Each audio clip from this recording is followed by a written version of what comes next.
You already know the rules. When you come in my house, take off their shoes and super violate that like button. It don't cost you nothing to hit that like button. Shall we begin? Shall we begin? He was racially profiled. They followed him around. He was shopping. He took 4 waters, he put them back. He even showed them by shaking his hoodie that he took nothing. And he walked out of the store. He didn't argue with them. He didn't have any confrontation. He didn't curse them. He just walked out. He was respectful. And yet 2 grown people chased him. He fell and they shot him. He shot him dead, like as if he was a dog. And I do not understand how that jury can come back and say that he was not guilty. He was in a runner's stance. It was shown by the pathologist, and they said he was not guilty. It was devastating for me to get a call from Alvin S. Glenn letting me know that Rick Chow was released. That broke me more than you can ever imagine, because my murderer of my son was set free. And it's not fair, and it's unjust. And nobody can tell me that this is not racially motivated, because I'm not supposed to be on social media anyway. But when I go and I look at my social media, I have racist people coming to my page, going under my son's pictures, leaving the most horrific things, saying that they're glad he's dead, good riddance, and I am tired. I don't want this to happen to any other child. No black or brown child should have to go through this. No parent should have to go through this. This has to stop today. And I just learned today that South Carolina, if it's a murder charge, that they cannot bring in any of your prior acts. Rick Chow shot 2 people before. Rick Chow accosted a child in that store and beat her up with a gun on her hip. And none of that information could be brought to light.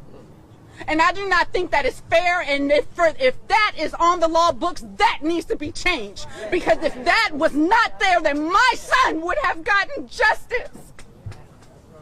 And to allow this person to terrorize this neighborhood for 12, 13 years is ridiculous. And it's just showing that it's okay to treat black and brown people wrong, and it's not. My son loved everybody. He would tell me like, oh, Mom, you're being judgmental. You shouldn't do that. That's against God. And the devil shot him dead, and he laid right there. And we got no justice from South Carolina. And I think it is disgusting, and I don't even know why. I have no words. But every day, I will not be able to speak to my son, hear his voice change, see him grow, go to prom.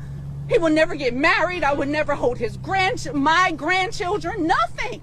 But Chow is able to go home with his lion son, Andy Chow, and they're able to have dinner with the wife, Alice, who all 3 of them came out that store, and they chased my baby. And I think the entire family should be held accountable because it was racially profiled. And I do not think that it is right, and they all should be punished. And I don't know what laws that we need to create to help our people, but it needs to be done, and it needs to be done now. Cyrus should not be gone. None of our children should be gone from the acts of racism, from profiling, from any of that. He should be here. And until the world treats us like we are human beings, I mean, come on. Y'all hire us. Y'all want us around. You like our culture. You want to listen to the music. You want to wear our clothes. You want to do all of that stuff. But when it comes to protecting us, and when it comes to looking at our children, you look at us as if we are animals, and we are not. I am a college-educated woman. I hold a master's degree in information technology management.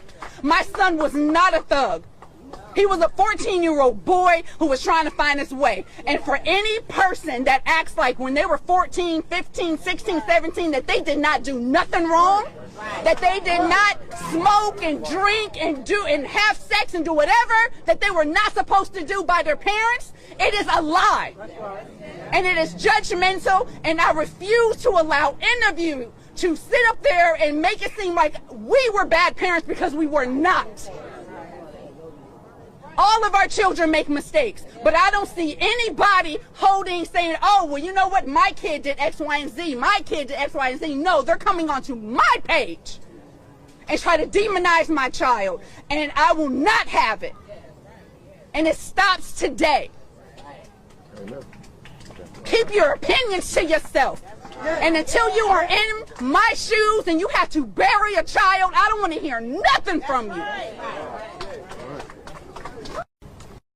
The murder of Cyrus Belton by Rick Chow, a store owner in South Carolina, has an angle to it that I think needs to be discussed, because in the comment sections of even my videos and other people's videos on this matter, the white people are basically justifying this 14-year-old black child being shot in the back and murdered by Mr. Chow simply because he had a firearm on him, though witnesses stated that he, A, never pulled that firearm out of his possession, nor put that firearm in the position of pointing it at anybody. It fell out of his pocket and was on the ground. He was then later shot in the back as he was running away. Clear-cut case of murder, but Mr. Chow was found not guilty. I wonder if it's because of the victim being black. But here's the thing I want to talk about that everybody is missing. Why is it a problem for a 14-year-old black child to be having a firearm on him? But if he had been a white boy, 14 years old, this conversation wouldn't be happening. Because in South Carolina, I can guarantee you, just about every 14-year-old white boy has a gun in his closet. I know I grew up with guns in my closet. I grew up going to the range. I grew up going out into the fields and shooting firearms with my stepdad, with my father, with my grandfather. Guns was part and parcel of the culture of white conservative people. So why is it a problem because a black child has a gun, but if it was a white child, y'all wouldn't be saying a word? And that just goes to show that you are bigoted and racist about this matter. 100% point blank. The child never pointed that gun at anyone. And if he had been white, you wouldn't be saying that it was a problem that he had a gun. It's only a problem when a black person has a gun. And that means you are racist. And you can deny it all you want. You can comment down in the comment section all you want about it, that you're not racist. But if you're pointing out that a 14-year-old had a gun because he's black, you're a racist. My name is Mike Dean. This is Daily Rumble. If you agree, follow me. If you don't, block me. This is not the first time we've had problems with the Asian community. So I don't know why everybody's acting so outraged that this guy got found not guilty of murder. We've always had problems with them. You know what I mean? Just like other nationalities for the most part.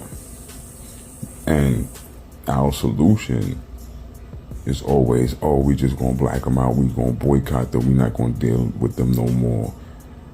That sounds good at first, but what are the alternatives? Like, where's the niggas gonna go get their 4 chicken wings and fried rice from? Where the chicks gonna go get their wigs from? And then I'm not talking about having a store a county over. You have to have them in scale. Like every other block, so there's a variety of choices. So when somebody goes here, they gonna be like, oh, that price is too high. I'm gonna go over here and see them. Or I'm gonna go over here and see them. But nobody's ready for that. That's why every time y'all get together to do some dumb like boycott and all of that, it never lasts because y'all don't provide no alternatives. Y'all need alternatives to start talking about, we not gonna deal with y'all no more. We not gonna shop over here no more. We not gonna deal with this particular race. Y'all have to provide alternatives. If y'all not providing alternatives, then why y'all calling to stop? because it makes you look stupid, because you stop for a little while, you talk shit, and then a little while after that, y'all creeping in the back, sneaking there, them again. And everything is just water under the bridge. It's a constant cycle of this shit. And nobody's sick and tired of doing the same thing. You have to change what you do if you want different results. Now, this has been a problem. I remember when they used to follow us around in the store. Remember that? Hurry up and buy. Like, for real. But nobody, as a group, like, we never got mad enough to just start opening up our own stores, our own businesses, and give our people alternatives. Not just one alternative, a few alternatives. Because I'm in one specific area. I don't want to travel 2-3 counties over and feel like I'm being overcharged. You know what I mean? When you got it all, when you're supposed to have it all in your area. But that takes work. That takes dedication. That takes real commitment beyond a day, a week, or a month. That takes years of commitment, years of sacrificing. And nobody's willing to do that. You know, my heart goes out to the family. You know what I mean? It's tragic. But as a people, we should be doing better. It's not like we need to do better. We should do better. We got to give our people alternatives. When we're ready to stop fucking with these people, we have to have alternatives, other places to go amongst ourselves. The blueprints is always all around us. It may be a little bit harder for us to do, but it's not impossible. You just got to be willing to put the work in 24 hours a day, 7 days a week, just like everybody else. Because see, y'all going to put that work in the boycott. Y'all going to put that work in the blackout. But it's only going to be for a little while. That's why they look at us as a joke. They be like, oh, these niggas, we got them, all right. We just going to give half off on ways, and we're going to give these niggas 7 chicken wings instead of 4. And they'll be right back. It's just a waiting game. It's like ring around the rosy. But you can do it too, Punchinello, if nobody told you to. But it's really time we start really thinking outside the box, because this inside the box shit, the same routine is not getting us nowhere. It's dumb. You know, when are you going to be sick and tired of really being sick and tired? I mean, as a group, not individually.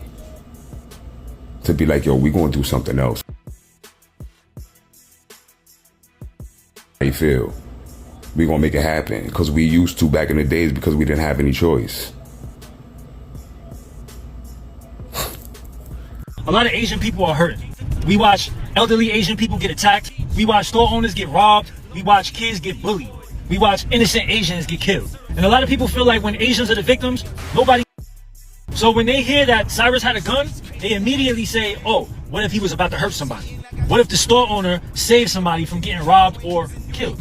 I get it. That's fear. That's frustration. And it's real. And I ain't gonna lie, a lot of Asian people are fed up. But here's where I stand. We can't judge people on what we think they might do. We gotta judge the situation on what actually happened. And what actually happened is Cyrus did not steal anything, and he did not pull a gun out in the store. So when the store owner and his son ran outside and chased Cyrus, that changed everything. Because once you start chasing somebody, you turn something that could have ended with an argument into something where someone dies. And that's exactly what happened. This ain't black versus Asian, and this ain't Asian versus black. Both communities know what it feels like to be ignored. And this is my position. It's simple. If an elderly Asian gets attacked, I want accountability. When a black kid gets killed and he ain't no immediate threat, I want accountability. My principles don't change depending on somebody's skin color. And it shouldn't change for y'all either. To my black folks, y'all gotta acknowledge the fear that the Asian people feel. And to my Asian folks, y'all gotta be able to judge a person based on facts and not emotions. And that's where I stand. Rest in peace to Cyrus, and again, my condolences to the family. Y'all, stop arguing, man. And listen, let me keep it real. Carmack is talking about the Asians being scared of black Americans doing something to them in those corner stores and beauty salons. Why the go open businesses in a community full of people you're afraid of?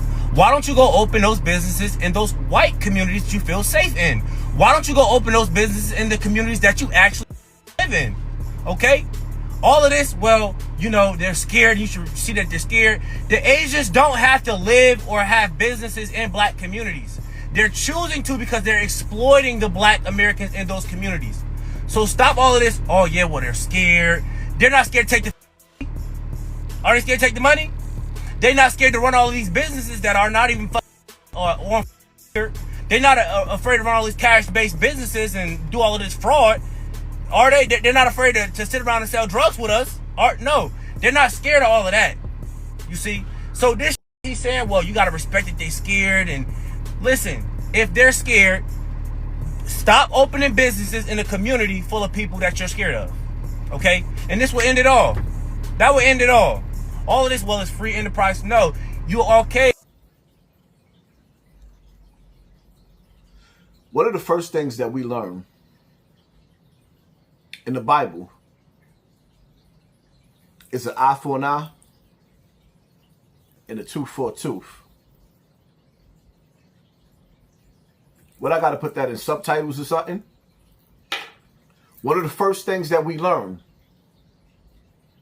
in the Bible, Old Testament, New Testament. You don't read the Bible, you can switch it over to the Holy Quran. It says the same thing. God gave you permission to be the protectors and the providers over your family. My prayers go out to this young man's family. Yes, in the streets, us little boys, we start getting into things. We have to learn our ways. We have to find our way. What puzzles me about this young man, he went in that store. Yeah, he had a weapon on him. But he didn't want to hurt nobody. Yeah, he had a weapon on him. But he didn't want to hurt nobody. Because if that was me in that store, and I was packing him back in the back of the act, if I had the grip up under my shirt, you're not chasing me. When I was younger, when I finally got an opportunity to give the world back the pain it gave to me, I unleashed hell with that weapon. That young boy, he ran out that store. And even though he knew he was being chased, he had a choice and an option to defend himself, and he didn't. Which it leads us to where we at right now, where we dealing with the courts. The court system had the chance and the opportunity to give the family justice. And when all else fails, this is when the men, now this is where we as men, we look in the mirror, especially being fathers. When you know you did the right thing and you patiently waited for the courts to reimburse you for the evil that was done to your family, next up is where all the fathers at. Where's the uncles at? And my prayers go out to the family, because they didn't ask for this evil. But you ever seen that movie? One of my favorite movies with Samuel L. Jackson was A Time to Kill. Yeah, that's one of my favorite movies. There's a time for peace. There's a time for war. There's a time for prayer.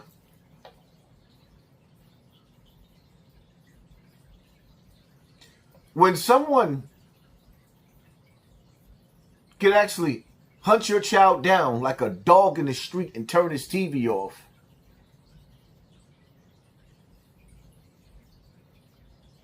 them people left you with no choice. God gave you permission to protect your family. If you choose fear, I don't want to go to jail, I don't want to get in trouble, that's on you.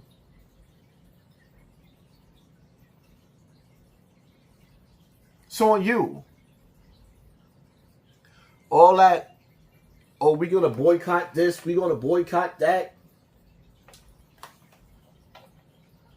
I hear that.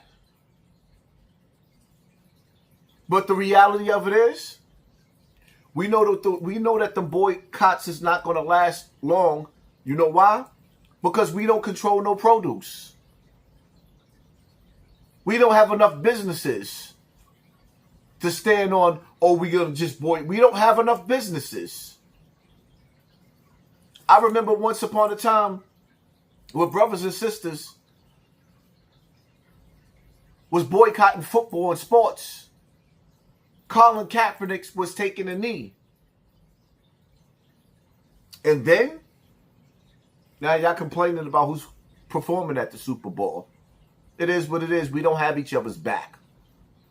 Not long term. Rest in peace to that young man. My hugs. I sent a universal hug to the mother, his nurturer,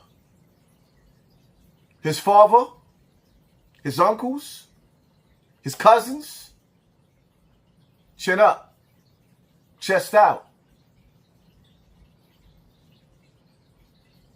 Y'all know what y'all got to do. Put that bullhorn down and pick up that. It is what it is. God gave every man a right to be protectors of their family.